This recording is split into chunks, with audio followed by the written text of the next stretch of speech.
I'm going to tell you something that has no makar. I made it up. I have no idea if this is true. It's totally out of line and I shouldn't say it. How's that for a hakdama? We all grew up hearing the story of the Baal Shem Tov. And I heard also one from the Maral. Basically, something like this. I don't remember exactly the story. It doesn't really matter. We'll get the point. There was a boy that was born and he was a mute, right? He was a cheresh.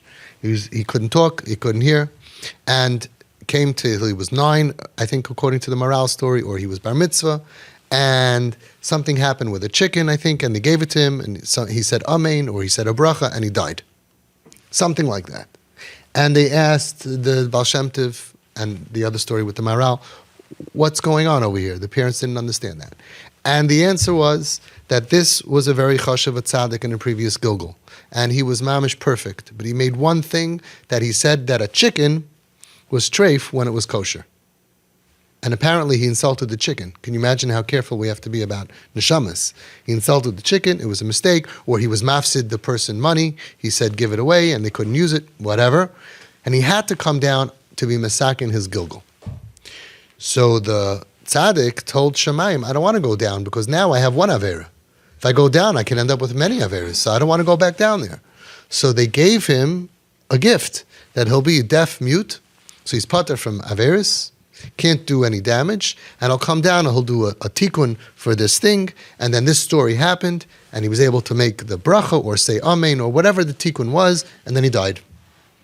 And Hashem gave these parents this neshama, even though it was so painful to have a child who's a deaf mute, but really it was a very holy neshama that was entrusted to them to hold him and feed him and take care of him until he can fulfill the reason that he had to come back down here as a gilgul, and then he died.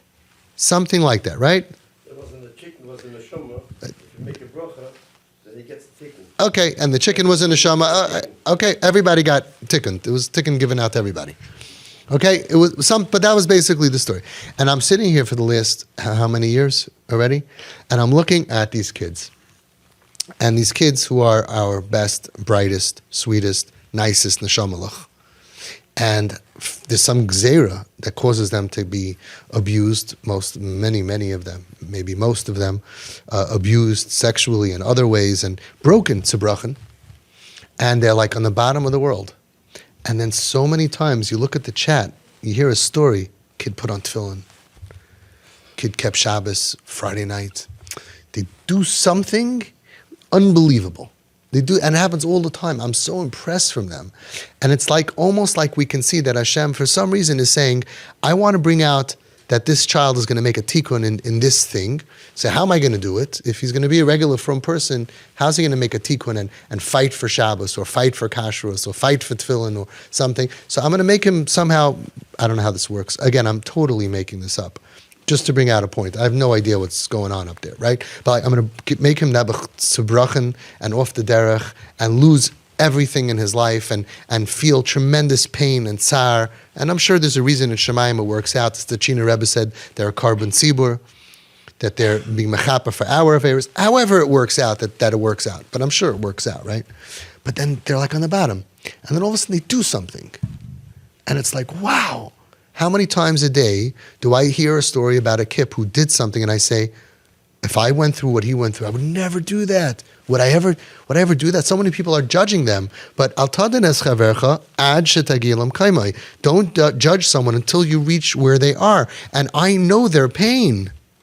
And you know their pain. And when you think about their pain, I always say, if we had a syringe and we could put in our veins 1 minute of the pain that they have all the time, of the faloirenkite, the lost, broken, all kinds of pains in their mind and their brains and messed up lives that they have. Deep shame, unhappiness, sexual problems, feeling I'm never going to get married, I'm never going to have a family, feeling I'm a loser, I'm the black sheep of my family, of my community. All those feelings that they have, if we put it into our veins for 1 minute, we would go crazy. We would all smoke weed. We would all numb our pain. We would go crazy. And somehow, for some reason, ikvas of the Mashiach, we don't know why, they're broken to the bottom, and they all do something. They will all do something. Like we had the one who said, I want to say Tehillim. We had a story now of a kid what he went through. I'm talking about the worst trauma that you can imagine. I'll tell you afterwards privately if you don't understand what it is. The worst.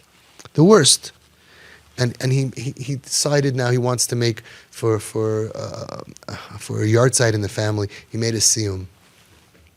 He's not frum. He's in so much pain.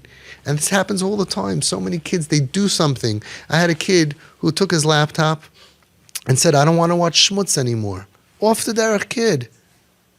Right? Totally. And he went ahead and he took a hammer and he smashed his laptop into smithereens. Why? You could just break it. You could sell it. You can give it away. No, he wanted to give a message to the Sitra Achra. I'm sick of you. Not from kid. So many times they do things. As a kid, I know he started putting on tzitzis as a schus for someone who's sick. Wow. They do stuff in their journey that only a strong neshama that refuses to be extinguished would do. Because if you were on a diet and you got embarrassed and broken and you drop out of the diet, you're never going to jump and do something for the dietitian. When you're out of a club, you're out of a club. And over here, as much as they're mukin and ptsuim, they're broken, they will do something that we will say, wow. And they're marba kvoit shemayim from where they are in an incredible way, more than regular from people are, because we can't make such a kvoit shemayim from what we do because we're normal. Of course, we daven and we learn all of that. You look at these kids and you invest in them, you'll see what I'm talking about. A lot of people don't know these kids. Will say, nah, what is he talking about? He's exaggerating.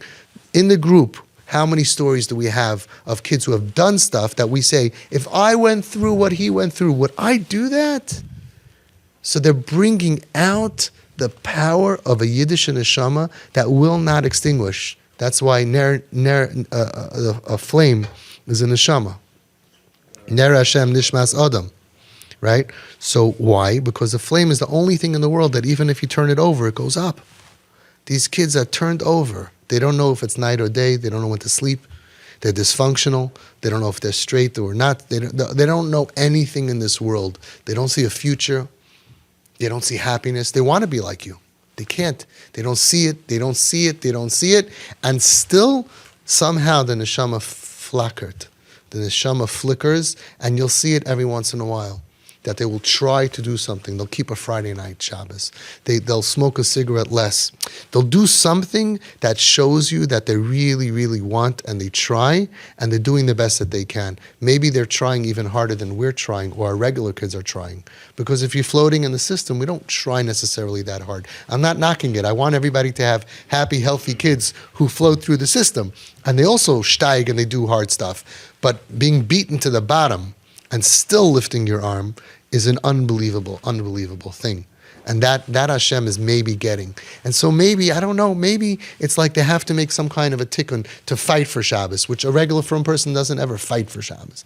We have kids who kill themselves, suicide for a day, because they know that if I'm up Friday night, I'm going to break Shabbos. So before Shabbos, they drink and they do drugs to put them out so they're not up.